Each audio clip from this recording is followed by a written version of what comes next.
Halo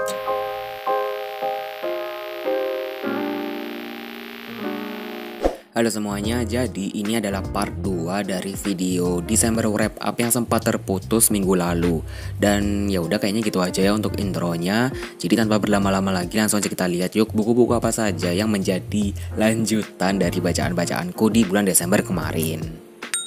Nah untuk buku ke-7 ya berarti yaitu adalah Pasukan Buzzer yang ditulis oleh Chang Kang Myong. Buku selanjutnya ini tuh aku baca di Gramedia Digital dan karena premisnya tuh cukup menarik, yaitu mencangkup internet dan juga konspirasi politik. Jadi akhirnya aku kayak tergelitik untuk membaca novel ini. Secara singkat ini tuh aku suka dimana menghadirkan suatu tim yang bernama tim Alep yang beranggotakan 3 orang yang masing-masing anggotanya tuh memiliki keahlian gitu untuk mengotak-atik kehidupan di dunia maya. Awalnya mereka itu menawarkan jasa untuk pemasaran online, tapi suatu hari mereka itu dapat kayak tawaran yang cukup aneh tapi dengan iming-iming bayaran yang besar. Akhirnya pun mereka menyetujui dan semakin dalam mereka melakukan aksinya, ternyata mereka tidak sadar kalau mereka juga semakin dalam dan terjerat kepada suatu konspirasi politik di Korea Selatan sana.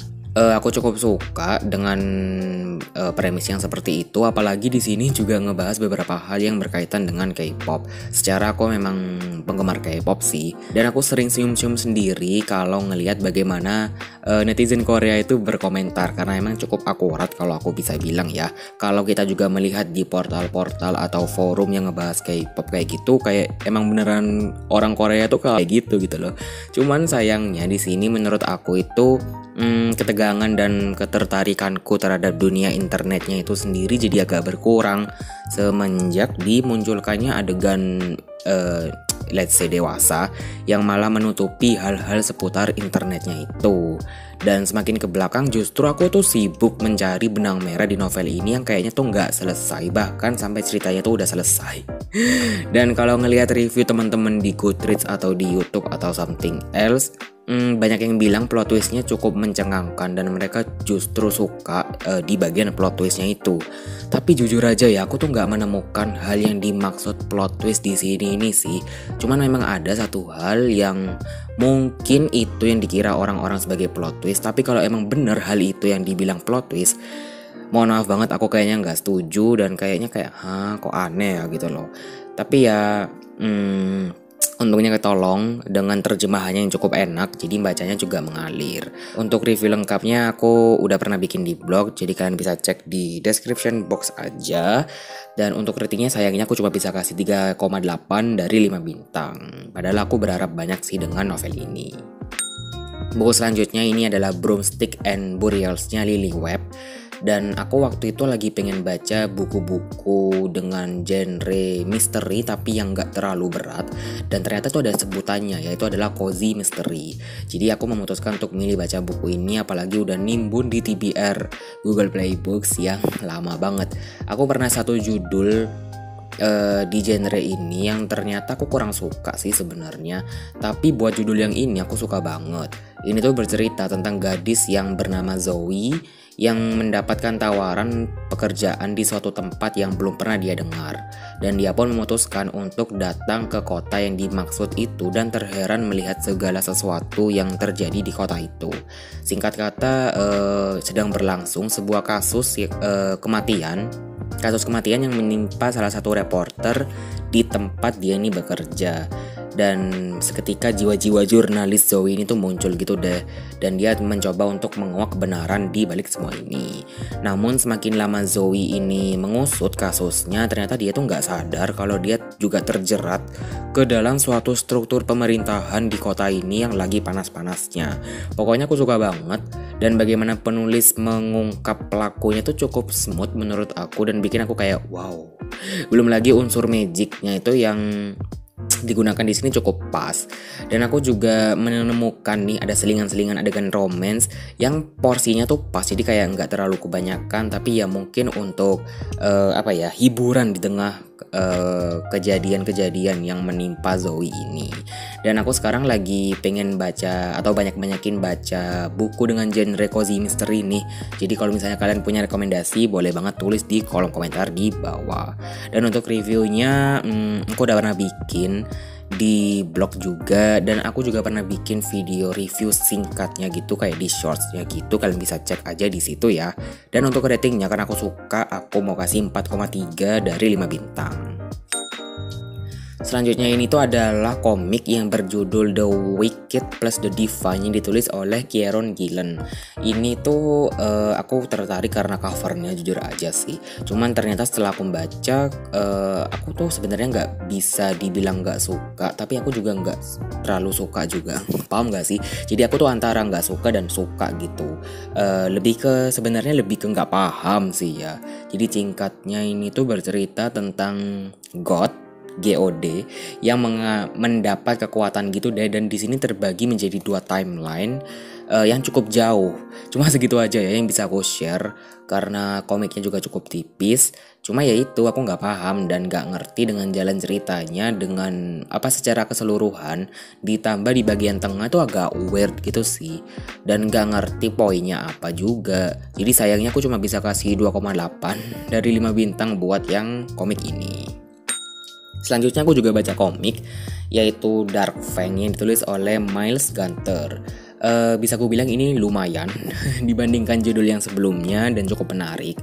Jadi ini tuh bercerita tentang seorang gadis yang bisa dibilang kayak reinkarnasi atau berreinkarnasi menjadi vampir gitu. Dan memang sih di bagian awal tuh kayak pembaca udah disodorkan oleh suatu kejadian yang bertanya-tanya, dan ketika kita semakin ke belakang ternyata tuh ada kayak penjelasan atau kejadian di masa lalu atau backgroundnya gitu deh dari semua yang dijelaskan itu. Dan aku langsung kayak oh gitu toh, jadi makanya kayak agak make sense gitu lah. Karena itu tadi lumayan mendingan nih novel komiknya, aku mau kasih 3,5 dari 5 bintang. Selanjutnya ini masih komik juga dalam rangka menghabiskan TBR, yaitu adalah Hadrian's Wall yang ditulis oleh Kylie Higgins.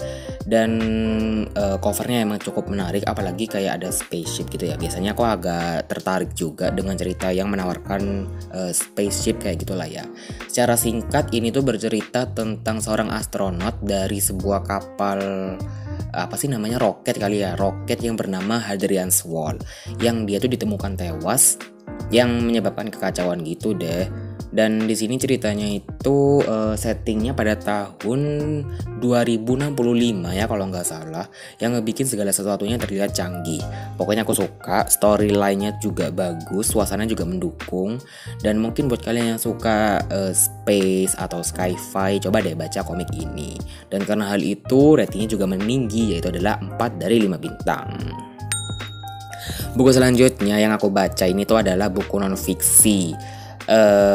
Judulnya yaitu adalah Trik Kilat Membaca Pikiran Orang Lain Lewat Bahasa Tubuh, yang ditulis oleh Bin Ravanani. Ravanani.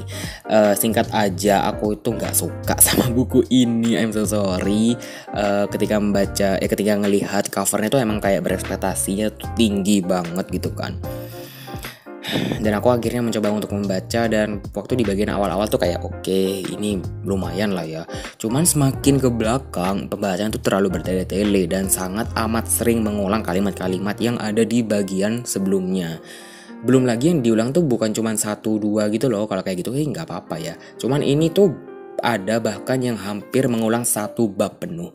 Jadi membaca buku ini sebenarnya lebih ke arah seni menahan amarah daripada membaca bahasa tubuh. Mohon maaf banget nih ya. Kemudian di sini tuh semakin ke belakang pembahasannya juga makin melenceng. Contohnya aja nih ya, mungkin di bagian awal kita kayak membahas tentang suatu hal yang berhubungan dengan bahasa tubuh alias komunikasi. Tapi nanti di belakang kayak ciri-ciri orang yang berbohong, terus mungkin tanda wanita menyukai pria. Bahkan ada bab yang sampai membahas wanita yang cocok untuk dijadikan istri. I mean like, hey, kukira bakalan ada kayak bab mungkin cara memasak daging yang enak dan mungkin ciri-ciri daging yang lembut. Ternyata nggak ada ya di buku ini. Jadi ya bener-bener aku nggak bisa berkata-kata dengan buku ini. Padahal bagian awalnya tuh cukup berbenefit loh, meskipun tatanan kalimatnya bisa aku bilang mungkin kurang rapi gitu lah ya. Tapi sorry banget, aku cuma bisa kasih 2 bintang untuk buku ini. Dan aku berpikir sebenarnya inti dari buku ini tuh bisa disampaikan gak lebih dari 5 halaman aja sih. Jadi terkesan nulis sembarang aja biar bukunya tebel. Menutup akhir tahun dengan emosi, siapa lagi kalau bukan aku. Dan ini aku nggak tahu ya, cuman aku lagi mengerjakan suatu proyek dan aku tuh mengambil isinya dari buku ini. Jadi sebenarnya aku kayak membuat ringkasannya gitu deh. Jadi aku tuh cuman nggak marah-marah doang gitu loh. Jadi aku juga memberikan sesuatu gitu lah ya. Dan ya udah, mungkin proyeknya aku usahakan selesai ketika video ini naik. Dan mungkin kalian bisa cek juga untuk link drive-nya tuh di description box atau mungkin di pin komen. Jadi intinya tuh kayak singkatan atau rangkuman dari buku ini versi aku, dan aku berusaha untuk memasukkan beberapa hal yang juga penting menurut aku gitu lah ya. Dan itu gratis, nggak usah dipungut biaya apapun. Itu mungkin filenya PPT, tapi nanti aku jadikan ke PDF aja biar bisa diakses oleh semua orang. Oke, kayak gitu. Oke, itu tadi adalah buku-buku yang aku baca di sepanjang bulan Desember 2021. Jumlahnya ada 12 buku ya kalau dihitung dari part 1. Cuman kecuali ada satu buku yang judulnya The Night Before Christmas itu, yang niatnya aku baca malah nggak ada sih. Cuman aku berharap dengan membaca 2 judul yang bertema Christmas, buku itu tergantikan. Dan mungkin kalau ada rezeki bakalan baca versi itu, entah mungkin di aplikasi baca yang lain. Dan makasih banyak banget ya buat yang udah nungguin wrap up part 2 ini sampai sini. Dan aku akhiri dulu untuk videonya, and I'll see you on the next one. Bye bye.